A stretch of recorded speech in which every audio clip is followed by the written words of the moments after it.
இப்ப நடந்துட்டு இருக்கக்கூடிய ரஷ்யா உக்ரைன் பிரச்சனையினால இது போல உலகப்போர் வந்துருமா, அதாயிடுமா, ஈரான் இஸ்ரேல் பிரச்சனை ஆயிருமா, சைனா தைவான் பிரச்சனை ஆயிருமா, ஜப்பான் கூட ரஷ்யா சைனா சேர்ந்து போய் அடிப்பாங்களா, அதுக்கு அமெரிக்கா உள்ள வருவாங்களா, இந்த ரஷ்யா உக்ரைன் பிரச்சனையில பிரான்ஸ் வருமா, நேட்டோ வருமான்னு ஏகப்பட்ட பிரச்சனைகள் இருந்தாலும் இதுக்கு மேல நம்மளுக்குள்ள வேலை இருக்குமா அப்படிங்கிறது போல ஒரு பயம் வருது. ஏன்பா போர் வந்துருச்சுன்னா வேலை போயிருன்னு நினைக்கிறியா அப்படின்னு கேட்டிங்கன்னா இல்லைங்க. அதெல்லாம் கூட பரவாயில்ல விட்டு தொலைங்க. அதை எதுக்காக ஒரு நாள் முடிஞ்சிடும், அதுக்கப்புறம் நம்மளுக்கு வேலை கிடைக்குன்னு வச்சுக்கோங்க. ஆனால் இப்போ நான் காட்ட போகிற சில வீடியோ பதிவுகள் பார்த்தீங்கன்னா இதுக்கு மேலே நம்மளுக்கு வேலையே கிடைக்காது அப்படிங்கிறத நீங்கள் ஸ்ட்ராங்காக நம்ப ஆரம்பிச்சிருவீங்க. காரணம் என்னென்னா ப்ளூ ரிவர் டெக்னாலஜிஸ் அவங்களோட தரப்புலேருந்து ரிலீஸ் பண்ணக்கூடிய ஒரு வீடியோ பதிவு. இந்த வீடியோ பதிவில் வந்து பார்த்தீங்கன்னா ரோபாட்டை பயன்படுத்தி அக்ரிகல்ச்சரல் எப்படி பண்ணலாம் அப்படிங்கிறதுக்காக பண்ணிட்டு இருக்காங்க. இதுலேயும் மேலே போய் இந்த ரோபாட்ஸுக்கு ஆர்டிஃபிஷியல் இன்டெலிஜென்ஸ் உதவியை கொடுக்கறதுனால ஒரு பழம் எப்படி இருக்குது, இது வந்து ஏ கிரேடு பழமா, இல்லை இந்த பழத்தில் வந்து ஏதாவது பூச்சி பட்டிருக்குதா, இதுக்கு என்ன மாதிரியான ட்ரீட்மெண்ட் பண்ணலாமா, இல்லை அந்த பழம் வேஸ்ட்டா அப்படிங்கெல்லாம் தெரிஞ்சு ரகம் வாரியாக அது பறித்து போட்டுறது, மெயின்டைன் பண்ணுறது, தண்ணி கொடுக்கணுமா தண்ணி கொடுக்கறது, வேணுங்கிறதுலாம் வந்து பார்த்திங்கன்னா அந்த ரொபாட்டிக்ஸே பண்ணிக்குது அப்படிங்கிறதெல்லாம் சொல்லப்பட்டு வருது. இது அக்ரிகல்ச்சருக்கு பயன்படுத்துகிறாங்க. சரி, இது ஒரு நல்ல விஷயமா தானே தெரியுது. அக்ரிகல்ச்சருக்கு வந்து பெரும்பான்மையாக இப்போ இருக்கக்கூடிய சமூகத்தில் வந்து வேலைக்கு போது கொஞ்சம் யோசிக்கிற மாதிரி தான் இருக்குது. அதுக்காக ரோபாட்ஸ் போகுது அப்படின்னா அக்ரிகல்ச்சர் அடுத்தடுத்த கட்ட வளர்ச்சிக்கு போகுது, இதெல்லாம் ஓகே தானே அப்படிங்கிறது போல் நீ கேட்பீங்க. இப்போ ரஷ்யாவோட ஒரு கம்பெனி, இது வந்து அமெரிக்காவோட நிறுவனம், அடுத்து ரஷ்யாவோட ஒரு கம்பெனி தரப்புலேருந்து ஒரு வீடியோ பதிவுகள் வந்திருக்கு. இந்த கம்பெனியோட பேர் ஆல்டிஸ்ட்ரோமேஷ், பேர் கொஞ்சம் கட்டாவில். இந்த கம்பெனி கிட்ட இருந்து ஒரு வீடியோ பதிவு வந்திருக்கு. இதை பார்க்கும்போதே தெரியுது ஒரு ரோபோ வெல்டு வைக்குது. இதெல்லாம் ஆல்ரெடி இருக்கிறது தான்ப்பா, இதில் என்ன இருக்குது அப்படிங்கிறதுல கேட்பீங்க. பட் ஆனால் ஆர்டிஃபிஷியல் இன்டெலிஜென்ஸ் இதில் இருக்கிறதுனால நார்மலாக ஒரு மனுஷங்க 10லேருந்து 11 வெல்டு வைக்கிறாங்க ஒரு பீஸுக்கு அப்படின்னா, ஒரு நாளைக்கு பண்ணுறாங்க, ஒரு பீஸ் செஞ்சு வைக்கிறாங்க அப்படின்னா, இந்த ரோபோனால் ஒரு நாளைக்கு 30 செய்ய முடியும் அப்படிங்கிறதோட சொல்லப்பட்டு வருது. அது மட்டும் இல்லாமல் இந்த ரோபோக்கள்லாம் வீட்டுக்கு போக தேவையில்லைங்க. இதெல்லாம் எடுத்து வச்சுட்டோம் அப்படின்னா வீட்டுக்கெலாம் போக வேண்டியதில் ரிப்பேர் ஆகிற வரைக்கும் அது பாட்டுக்கு வேலை செஞ்சுட்டே இருக்கும். இந்த 8 மணி நேரம் தான் வேலை அப்படிங்கிறதுலாம் கிடையாது. இரவு பகல் பாராமல் வேலை செஞ்சுக்கிட்டே இருக்கும். அது மட்டும் இல்லாமல் இந்த குவாலிட்டி அப்படின்ற ஒரு விஷயம் இருக்குது இல்லையா, ஒரு மனுஷங்க ஒரு இடத்துக்கு வெல்டு வைக்கிறாங்க அப்படின்னா எல்லா இடத்துலையும் ஒரே மாதிரியாக அவங்களால வெல்டு வைக்க முடியாது. ஆனால் இந்த ரோபோட்ஸ்னால எக்ஸாக்டாக ஒரே மாதிரி வெல்டு வைக்க முடியும். இதனால தரம் வந்து ரொம்ப அதிகமாக இருக்கும். ஏன்னா நம்ம பார்த்து வைக்கும்போது ஒரு இடத்துல அதிகமாக வெல்டு வைப்போம், ஒரு இடத்துல கம்மியாக வெல்டு வைப்போம். ஆனால் இந்த ரோபோ வந்து எக்ஸாக்டாக எப்படி நம்ம கேட்குறோமோ அதுக்கேற்ற மாதிரி வெல்டு வைக்கிறதுனால இதுதாங்க இதுக்கு மேலே ஒரு ஒர்க்கராக மாறின இந்த ஃபேக்ட்ரியிலேயே அப்படிங்கிறத சொல்லப்பட்டு வருது. இதனால அதிகமாக ப்ரொடக்ஷன் பண்ண முடியுது அப்படிங்கிறது போல் அந்த கம்பெனி தரப்புன்னு சொல்லிட்டு இருக்கிறாங்க. ஏங்க அப்போ இந்த ட்ரோன் தயாரிக்கிறீங்க, மிசைல் தயாரிக்கிறீங்க, எல்லாத்துக்கும் இப்படி தானா அப்படின்றது போல் கேள்வி வருது இல்லையா. சில பல விஷயங்களுக்கு இது போல் ட்ரோன்கள் வச்சுருக்காங்க, அது வந்து ஆட்டோமேட்டிக்காக செய்யுது அப்படிங்கிறதெல்லாம் சொல்லப்பட்டு வருது. ஸோ சில பல உதிரிபாகங்கள் செய்கிறாங்க அப்படின்னா அதிகமான மிசைல்கள் ரஷ்யானால் தயாரிக்க முடியும். இது அப்படியே அடுத்தடுத்த கட்ட வளர்ச்சிக்கு போச்சு அப்படின்னா முழுசாக ஒரு ஆயுதம், முழுசாக ஒரு டேங்க்கு, முழுசாக ஒரு சப்மரைன்லாம் செஞ்சு ஃப்ரண்ட் லைனுக்கு கொண்டு வந்து கொடுக்குற அளவுக்கான வளர்ச்சி இந்த ரஷ்யா உக்ரைன் பிரச்சனை முடியறதுக்குள்ளே நடந்துடும். ஏன்னா இவங்க 2036 வரைக்கும் பிளான் போடுறாங்க அப்படின்னா அது வரைக்கும் போர் நடந்துகிட்டே இருக்குது அப்படின்னா, ரஷ்யாவில் வார் மோட் இருக்குது அப்படின்னா, வார் எக்கனாமி மோட் இருக்குது அப்படின்னா கண்டிப்பாக அவங்க இது போல் டெவலப்பிங்கில் ஈடுபட்டே தான் இருப்பாங்க. அடுத்தடுத்த வளர்ச்சிக்கு போயிட்டு தானே இருக்கும். ஏன்னா சமீப காலமாக ரஷ்யாவில் வந்து ரோபோலாம் வந்து பார்த்திங்கன்னா இந்த ஸ்ட்ரீட்டில் இருக்கக்கூடிய ஸ்னோவெல்லாம் கிளியர் பண்ணிட்டு போகுது, டெலிவரி ரோபோ அப்படின்னு பல வீடியோக்கள் வந்துக்கிட்டு இருக்கு. நம்ம கூட சில வீடியோ பதிவுகள் பார்த்துருப்போம். ஸோ இந்த ரோபோ ஆர்டிஃபிஷியல் இன்டெலிஜென்ஸ் இந்த ரெண்டு இணையும் போது அடுத்த கட்ட வளர்ச்சி போயிடுறதுனால மனிதர்களோட தேவையே இதுக்கு மேலே இல்லையே அப்படிங்கிறது போல் மாறிடுமோ அப்படின்ற ஒரு பயம் வருது.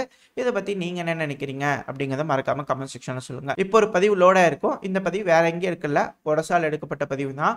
ஒடசால் வந்து பார்த்திங்கன்னா ஆட்கள் தேவை அப்படிங்கிறதோட சொல்லப்பட்டு வருது. அதனால் ஒரு பஸ்ஸு எங்கே போனாலும் சரி, ஒரு பஸ்ஸில் ஏறினாலே ஆளுங்க இருக்காங்களா, குறிப்பாக 24 வயசுக்கு மேலே இருக்கிறாங்களா, இருந்தால் போடு, அள்ளி போடு, போடு, முடிஞ்ச வரைக்கும் போடு அப்படிங்கிறது போல் இழுத்து உள்ளே போட்டுக்கிறாங்க. ஒரு பஸ்ஸு ஒரு ஸ்டாப்லேருந்து இன்னொரு ஸ்டாப்புக்கு போகிறதுக்குள்ளே முக்குக்கு நின்று இன்ஸ்பெக்ட் பண்ணுறாங்க. அதனால் மனுஷங்க வெளியவே வர முடியல, குறிப்பாக ஆண்கள் வெளியவே வர முடியல உக்ரைனில் அப்படிங்கிறதோட குற்றச்சாட்டுகள் வந்துக்கிட்டு இருக்கு. அதுக்கான வீடியோ பதிவுகளை அதெல்லாம் ஷேர் பண்ணிகிட்டு இருக்கிறாங்க. இதுதான் டெமோக்ரஸிங்களா அப்படிங்கிறது போல் சிலர் கேட்குறாங்க. பட் ஆனால் அந்த நாட்டுக்கு ஒரு பிரச்சனை, அதனால் இப்படி செய்கிறாங்களே அப்படிங்கிறது போல் இருக்குது. ஆனால் இங்கே கேட்கக்கூடிய கேள்வி என்னென்னா, எங்க ரோபோக்கள் விவசாயம் பண்ணுது, ரோபோக்கள் வெல்டு வைக்குது, இது போல் சுடுறதுக்கு ஏதோ ஆட்டோமேட்டிக் மிஷின்கள்லாம் இருக்குது முன்னாடி வச்சுக்கிறீங்க, நல்லா தான் பர்ஃபார்ம் பண்ணுது, அப்படியே பண்ணிக்கலாம்லங்க, எதுக்குங்க உங்களை பிடிச்சி போகிறீங்க? அதுக்கு முதல்ல செஞ்சுக்கோங்க ஆட்டோமேட்டிக்கா அப்படிங்கிறது போல இருக்கு. பட் ஆனா அத மட்டும் செய்யாம மத்ததுக்கெல்லாம் ஆட்டோமேட்டிக் செய்றாங்களே அப்படிங்கிறது போல ஒரு கஷ்டம் இருக்கு. பட் இருந்தாலும் உக்ரைனோட மக்கள் இதை எப்படி எதிர்கொள்ள போறாங்க அப்படிங்கிறத பொறுத்து இருந்து பார்ப்போம். இப்போ அடுத்த செய்திக்கு போயிட்டோம் அப்படின்னா, இந்த யூரோப்பியன் யூனியன்ல இருக்கக்கூடிய ஒரு நாடுகள்லாம் அந்த சிஎஃப்இ ட்ரீட்டின்னு சொல்லுவாங்க இல்லையா? அதாவது ஒரு நாடு இவ்வளோதான் ஆயுதம் வச்சுக்கணும் அப்படின்னு ஒரு அக்ரிமெண்ட்ல இருந்தாங்க. இப்போ எல்லா நாடுகளும் அதுலேருந்து வெளியே போகிற மாதிரியான சுச்சுவேஷன் வந்துருச்சு. துருக்கி வெளியே போயிட்டாங்க, ரஷ்யா வெளியே போயிட்டாங்க, போலாண்டு வெளியே போயிட்டாங்க. ஸோ அந்த இதில் இப்போ ஹங்கேரி சொல்லிக்கிறாங்க, ஏங்க அந்த ட்ரீட்டிலாம் யாரும் ஃபாலோ பண்ணாதீங்க, ரஷ்யா வெளியே போகும்போதே எல்லாம் முடிஞ்சுச்சு, நாங்களும் வெளியே வரோம் அப்படிங்கிறது போல ஹங்கேரியோட விக்டர் ஆர்பன் அவர்கள் வந்து இது போல முடிவெடுத்துக்கிறாரு அப்படிங்கிறதோட சொல்லப்பட்டு வருது. ஸோ இது போல ஒரு நாடுகளும் வெளியே போயிட்டாங்க அப்படின்னா என்ன நடக்கும் அப்படின்ற ஒரு கேள்வி வருது இல்லையா? இதுக்கு ஒரு சிறந்த உதாரணம் என்னன்னா, இப்போ ரொமேனியா இருக்கிறாங்க இல்லையா? ரொமேனியாவில் அதிகமான நேட்டோ ஆயுதங்கள் வந்து குமியுது, நேட்டோ பேஸ்லாம் வச்சுட்டு இருக்கிறாங்க. இப்போ இன்னொரு விஷயம் சொல்லிட்டு போயிடுறேன், அது ஞாபகம் வந்துச்சு. என்ன அப்படின்னா, சமீபத்தில் ஒரு 3-4 நாள் இருக்கும்னு நினைக்கிறேன், ரொமேனியாவோட கடல் பரப்புக்குள்ள ஒரு ட்ரோன் வந்து வந்துருச்சு. ஆள் இல்லா ட்ரோன், அதாங்க இந்த சர்ஃபேஸ் விசல்னு சொல்லுவாங்க இல்லையா? ஸோ அந்த ட்ரோனில் வந்து பார்த்தீங்கன்னா வார்ஹெட் வந்து ஆக்டிவாக தான் இருக்குது.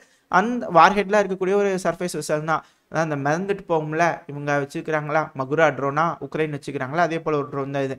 இப்போ அந்த ட்ரோனை வந்து பார்க்கும்போது எடுத்துகிட்டு போய் அக்கா பிரித்து சோதனை படி பார்க்கும்போது அதில் இருக்கக்கூடிய எழுத்துக்கள் பார்க்கும்போது ஒன்று ரஷ்யா தான் இருக்கணும், இல்லை உக்ரைன் தான் இருக்கணும் அப்படிங்கிறது போல ரொமேனியா தரப்புலேருந்து ஸ்டேட்மெண்ட்ஸ் வருது. இதில் என்ன சொல்லியிருக்கிறாங்க அப்படின்னா, ரஷ்யா இது போல் பயன்படுத்தும் போது கம்யூனிகேஷன் எதாவது கட்டாக இருக்கும், அதனால அது அப்படியே மேந்து இப்போ ரொமேனியாவோட கடல் பரப்புக்குள்ளே வந்துருச்சு அப்படிங்கிறதெல்லாம் சொல்லப்பட்டு வருது. இன்னும் சிலர் என்ன சொல்கிறாங்க அப்படின்னா, இல்லை ரஷ்யா வந்து ஹைபர்நெட் மோடில் வச்சுருக்காங்க, தேவைப்படும் பட்சத்தில் ஏதோ ஒரு கப்பலை தாக்கணும் போது இதை ஆன் பண்ணி கொண்டு போய் அடிச்சிடுவாங்க அப்படிங்கிறது போலலாம் இருக்குது. இந்த ஹைபர்நெட் மோடு வந்து கான்செப்ட் ஒத்துக்கிற மாதிரி இல்லை, லாஜிக் இடிக்குது அப்படிங்கிறது போல் இருக்குது. பட் ஆனால் அதுக்கும் ஒரு ரீசன் சொல்கிறாங்க. ஏன்னா ஒரு ஆக்டிவாக இருக்குது இந்த ட்ரோன்கள் வந்து கருங்கடலில் இருக்கும், ஒன்று மிதந்துட்டு இருக்கும்போது கண்டுபிடிக்க முடியாது, நார்மலாக கம்யூனிகேஷன் இருந்துக்கிட்டே இருக்குது அப்படிங்கும்போது அந்த ட்ரோன்கள் அங்கே ஏதோ ஒன்று இருக்குது அப்படிங்கிறத கண்டுபிடிச்சிட முடியும். அதனால அது ஹைபர்நெட் மோடில் இருந்திருக்கும். ஒரு வேளை அலை அடிக்கும் போது அது அப்படியே கடலோரமாக வந்து சேர்ந்துருக்கும் அப்படிங்கிறது போல சொல்லப்பட்டு வருது. இருதரப்ப சொல்லிட்டு இருக்கிறாங்க. பட் இதில் முக்கியமான விஷயம் என்னென்னா, இப்போ இது போல் ஆயுதங்கள் கருங்கடலில் அதிகமாக இருக்கிறதுனால ரொமேனியா இது போல் ஆயுதங்கள் நம்மளுக்கும் வேணும், அப்போ தான் நம்மளை தற்காத்துக்க முடியும் அப்படிங்கிறது போல் செய்வாங்களா? இப்போ அதே போல் ஹங்கேரி என்ன நினைப்பாங்க, ரொமேனியா அதிகமான ட்ரோன்கள் அதிகமான ஆயுதங்கள் வச்சுருக்குறாங்க, நம்ம மட்டும் ஏன் கம்மியாக வச்சுக்கணும் அப்படிங்கிறது போல் யூரோப்பே ஆர்ம்ஸ் ரேஸுக்கு போயிடும். இதனால் இது யூரோப்புக்கு நல்லதில்லை.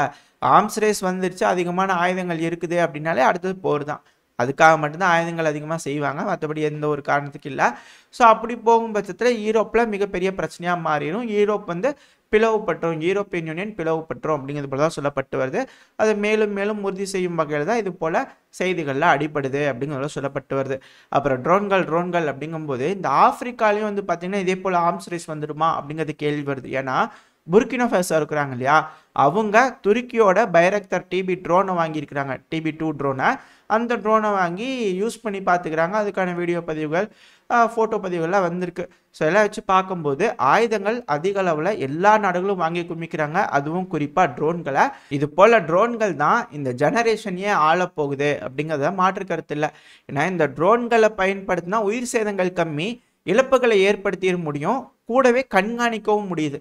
ஸோ இதெல்லாம் வச்சு பார்க்கும்போது ட்ரோன்கள் யுகமாக இது மாறப்போகுது இதுக்கு மேலே அப்படிங்கிறதெல்லாம் மாற்று கருத்து இல்லை. இதோட இந்த பதிவை நான் முடிச்சுக்கலாம். இந்த பதிவு எப்படி இருந்துச்சு, உங்களுக்கு பிடிச்சிருக்கா? பிடிச்சுன்னா லைக் பண்ணிட்டு உங்கள் ஃப்ரெண்ட்ஸ் அண்ட் ஃபேமிலியோட ஷேர் பண்ணிக்கோங்க. அது கூடவே மறக்காமல் இந்த பதிவை பற்றின உங்களோட கருத்துக்களை கமெண்ட் செக்ஷனில் சொல்லுங்கள். இந்த பதிவு நல்லா இருந்திருக்குன்னு நம்பிக்கையில் அடுத்த பதிவில் உங்களை சந்திக்கிறேன். அது வரைக்கும் ஸ்டே சேஃப். பை.